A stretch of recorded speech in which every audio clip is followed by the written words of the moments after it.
Hello, everyone, and welcome to the latest episode of Artillery Workshop. I'm Mike Boland, editor of Artillery, and what I'm going to be going over the next 20 minutes or so are the biggest trends and opportunities that I'm viewing in VR and AR. First, a bit about me. I'm a 12-year industry analyst, former tech journalist. I focus on areas of emerging technology, and over the last year, I've really refined my analyst focus on the areas of VR and AR, which I'm very excited about. That includes San Francisco chapter president of the VR AR Association, contributions to publications like Upload, and also Artillery, which is the world's first publication and analyst research firm focused specifically on augmented reality. So among VR and AR, they're both, of course, very impactful. They're interrelated. We're going to see them converge in a lot of ways in the coming years. But I'm actually more excited about AR. There's a lot happening in VR. Very excited there, and watching that area closely as I'll go over today. But AR is actually an area I'm more excited about, having a lot to do with its kind of market opportunity. So a lot of data sets out there, like this one from DigiCapital, peg AR as a much larger eventual market than VR. It will come later, but it will be bigger. And that has a lot to do with its commercial applicability across a broader range of use cases and verticals. It's going to be big in commerce and retail. It's going to be big in manufacturing and design, and other kind of enterprise use cases. And there's another kind of metric that I always like to look at as an analyst, which I call share of media time per day. So we spend a certain amount of time per day with media, and that's subdivided into a number of different competing formats, everything from television to radio to online, mobile, and all of these things. Now, on that metric, VR is really only eligible to be viewed for a certain amount of minutes or hours per day due to its highly immersive state, whereas AR, given that it is less immersive, is conceivable, where it's going to be a while before it gets to this point, but it's conceivable to eventually be worn essentially throughout all waking hours, which is very important for its kind of eligible kind of time, and therefore just a larger market opportunity.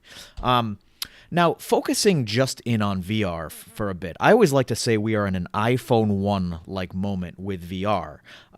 Few people often remember that the first iPhone in 2007, before the App Store came out 1 year later, we were stuck with these, 17 or so apps on the device, which really limited the use case and the commercial appeal of the device and impacted its initial penetration. Now, the reason I bring that up is twofold. One, once that kind of development ecosystem, opened up in 2008, we really saw a lot of creativity and third-party innovation for years to come, up to and including this day, for different use cases and ways to use that device, different applications that built on that initial hardware foundation, and things that weren't even kind of imagined when the device first came out. Things like everything from Uber to Pokemon Go. And the reason I bring that up is we are now at that point with VR, where we can have years of innovation and third-party creativity to look forward to that, again, builds on that initial hardware foundation. Now, the other reason I bring all this up is that until all of that transpires, we have a classic chicken and egg dilemma with VR. That's something we often see with emerging tech marketplaces. So there aren't enough apps and content to really drive mass adoption and mainstream consumers forking over kind of the big dollars for headsets, and I'll get more into pricing in a bit. And then conversely, we don't have the kind of installed base of hardware in the marketplace to compel app developers and content creators to justify the business case of investing large dollars in creating that content. So it's that classic chicken and egg challenge. And I think that there are going to be a few things that we see that start to chip away at that and alleviate that challenge. One of which is going to be the kind of broadening or diversification of the content libraries. Right now, that's very much dominated by games, which in some ways limits VR's applicability for its kind of mainstream growth. According to Superdata, among all of the kind of consumer software revenues right now in VR, about 72% are games. Now, by 2020, that overall pie is going to grow to about 14 billion in revenues, but the share going to games is actually going to shrink, which opens the door for other apps and areas of content such as media and entertainment, social media, and other things that are really going to broaden its appeal to get to that kind of more mainstream adoption where we'd like VR to get. Now, that's kind of the software and the content. Back to the hardware end of the chicken and egg challenge, we're likewise starting to see some momentum and some milestones. These were headlines that were pulled from just the last 2 weeks alone at the Game Developer Conference in San Francisco and also Mobile World Congress, where Google announced 10 million cardboard VR viewers that have been sold, and Sony then reported that 1 million PSVR headsets had been sold to that point. Now, if you pan back to the overall market, the math I've done suggests that just under 17 million headsets have been sold to date. And the kind of most interesting tier of the marketplace in terms of kind of the activity happening is probably in the tier 1 segment, which we refer to as the big three, which is PlayStation VR, Oculus Rift, and HTC Vive. Now, among those, the PSVR is actually it takes the prize for the most amount of penetration in terms of units sold. Again, 1 million units sold so far. That has a lot to do with its lower price tag, but also the fact that right out of the box, out of the gate, it's compatible with 50 million existing PlayStation 4 consoles that are already out in the marketplace, and that further lowers the adoption barrier. Now, we're starting to see movement elsewhere in the market too. So just a few weeks ago, Oculus announced that the headset that used to be $600 and then the touch controllers that were an additional $200 can now be bought as a bundle for a total of $599.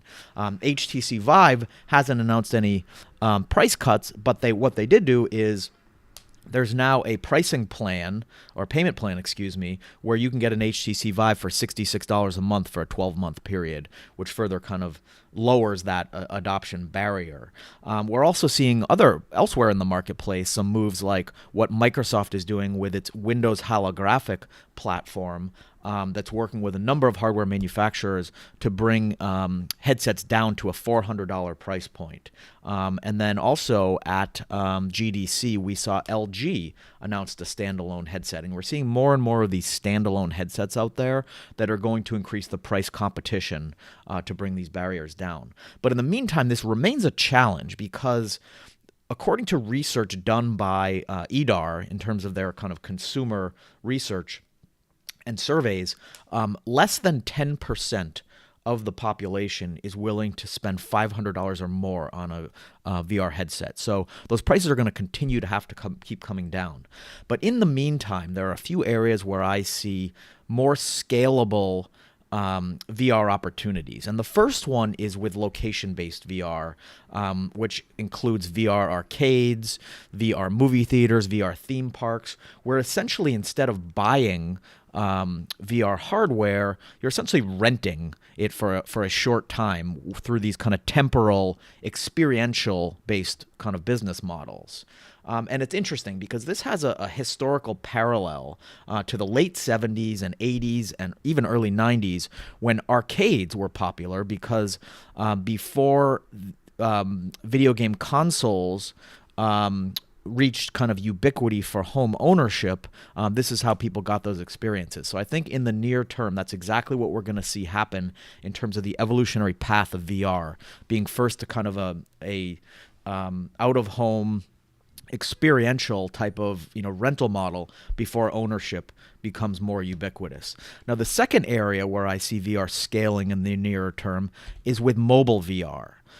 So back to some of those numbers. So the high-end tethered PC and console-based VR headsets like the Oculus Rift, according to IDC, sold about 600 million units. and they believe it's going to grow to about 64 million units by 2020. Now that's about a 10x growth rate in about 4 years. Very strong growth, and we're very bullish on this. However, it still is going to pale in comparison to the ubiquity of the current kind of hardware in the marketplace, which is smartphones, of which there are 2.6 billion global units in the market. So what that really suggests is that the near-term opportunity is going to be with mobile VR, which I refer to as the gateway drug. Now, that includes, of course, things like Google Cardboard, which is a very low-end experience. But what I'm referring to is the developing kind of mid-tier of the market that includes Samsung's Gear VR and Google Daydream. I'm actually very bullish on Google Daydream in terms of having a good enough experience that's really starting to scale in terms of its reach. And the reason I say that is that Google is going to put a lot of muscle behind this development ecosystem to get it to grow. Google is known for making big bets and making big moves to position itself at the front door of connected experiences. And that's exactly what it did with Android 10 years ago. And I think that's analogous to the move it's going to make with Daydream in terms of what it sees as an important kind of touch point to users going forward, which is going to be mobile VR. Now, the way that's going to play out over the next few years is that more and more devices, more and more smartphones are going to come shipped with Android Nougat and also the hardware specs to make them compatible with Daydream. That is going to then mean a larger addressable market for developers that are making the decision of where to develop their VR apps.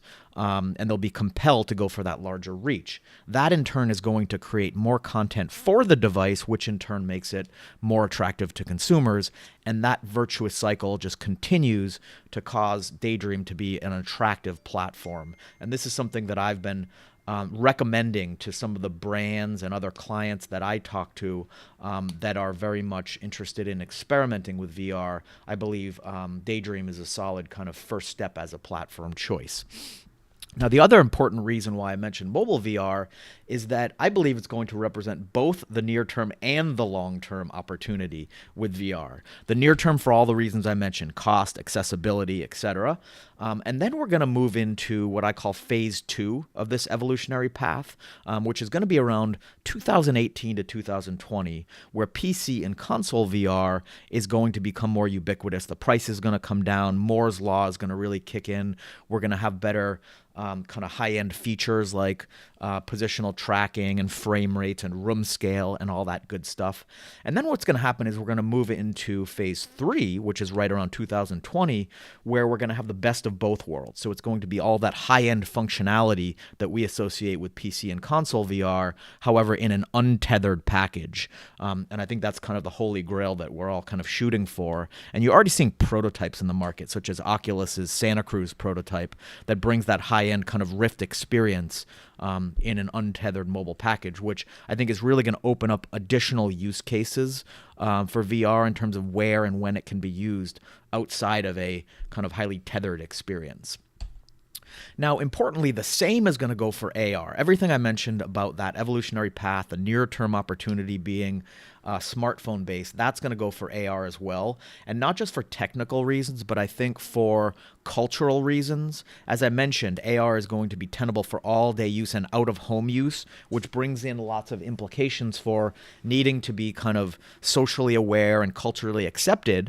And if there's one thing we learned from Google Glass being before its time, we're simply not there yet in terms of cultural readiness or acceptance of everyone walking around with AR glasses. So again, it's going to be that nearer term opportunity is going to be smartphone based.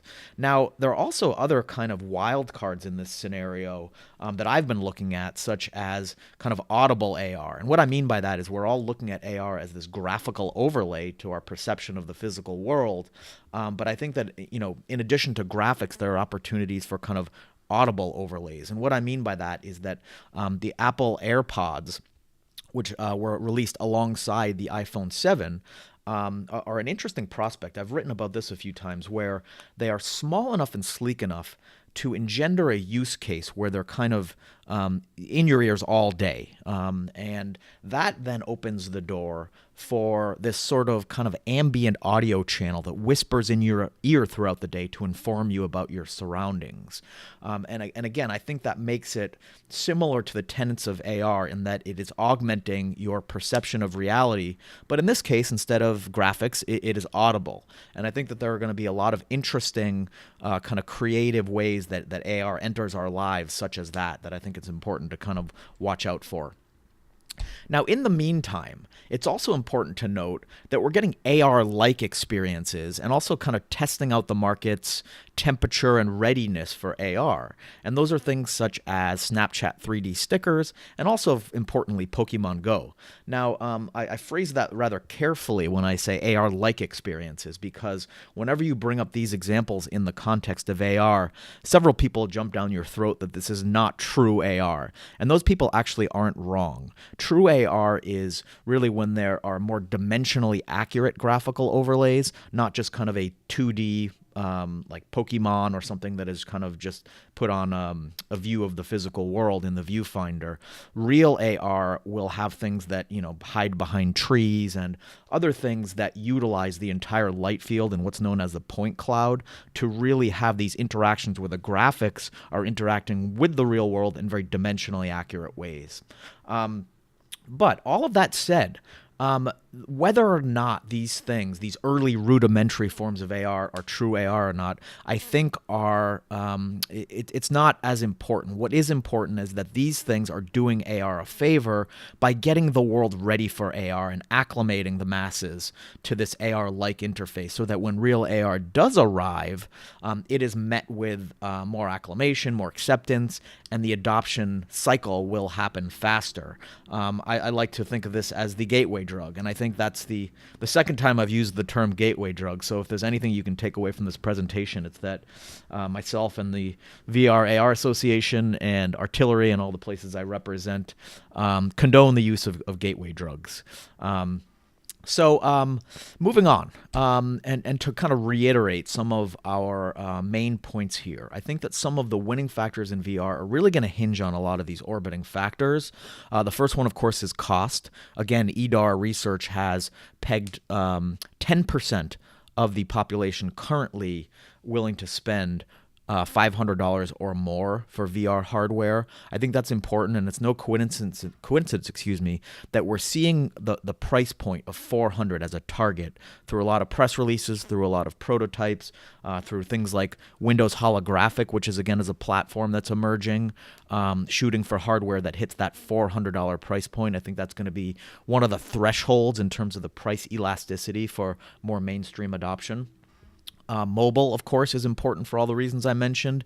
The installed base of mobile hardware in the marketplace right now scales much greater, much beyond what we're able to achieve with some of the upfront purchases of new VR hardware. So that should be something that's certainly leveraged. Accessibility, not just mobile, but also the ability to access temporal or experiential VR type models through things like VR theme parks or arcades or movie theaters, such as what IMAX has done.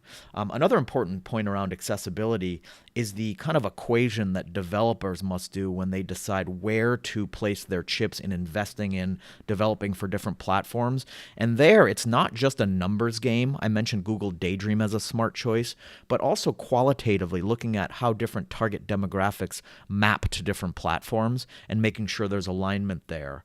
For example, HTC Vive has a user base that is very kind of developer and techie centric, whereas the PSVR tends to be a little more mainstream and gamer based. So looking at the kind of demographics of these platform adoption scenarios is also important for anyone looking at opportunities. Style and comfort, of course, a very important factor. It's interesting because VR and AR are saddled with this challenge and this requirement that was not something that faced some of the previous technological revolutions and shifts, such as the consumer internet, the PC, the mobile device. You could argue that the mobile device does have some aspects of style and design in terms of the devices we decide to carry, but not so much as something that you have to put on your face So I think that style, comfort, design, sleekness, getting these devices smaller through the kind of advancement of Moore's law, but also a lot of good design work is going to be important. And not just the hardware and the devices themselves, but also education and cultural readiness, for the fact that, at least with AR, and the all-day use that is proposed, that this is something that is tenable from a kind of cultural standpoint, I think is going to be very important to watch, and to base investment and development decisions accordingly. And then lastly, native functionality. This is important. And the comparison I give here, I've been giving a lot of historical comparisons, and I think in a lot of ways history repeats itself, and we'll see that with VR. So the historical parallel here is that with the smartphone revolution, the apps that saw the most success were the ones that utilized all of the different aspects of the hardware, instead of just shoehorning a desktop or online, media or product or app onto a smaller screen. So what I mean by that is the apps that utilize the accelerometer and the camera and the GPS and all the unique aspects of the device. And we see successes there with things like Uber and Waze, and Pokemon Go, and a few of those that really utilized all of those kind of native device functionality of the form factor. So with VR, what that translates to are apps that really utilize or develop to the extent of the platform. Room scale, touch controls, haptic feedback, eye tracking, and all of these things that continue to develop. And I think that the apps that we see and the games that we see and the use cases that are the most successful are the ones that kind of take that principle to heart and to practice. So that's actually it for me. I've scratched over several different topics that are each deserving of their own drill downs, which I'm very eager to do. So please contact me if you have any questions. And please stay tuned for more artillery workshops like this and other multimedia we'll be putting out, such as video interviews with leaders in the space, lots of research, lots of content coming at you. And presence at lots of upcoming events and speaking engagements. So please contact me if you have any questions. We hope this has been valuable for you. Thanks for listening. I'm Mike Boland.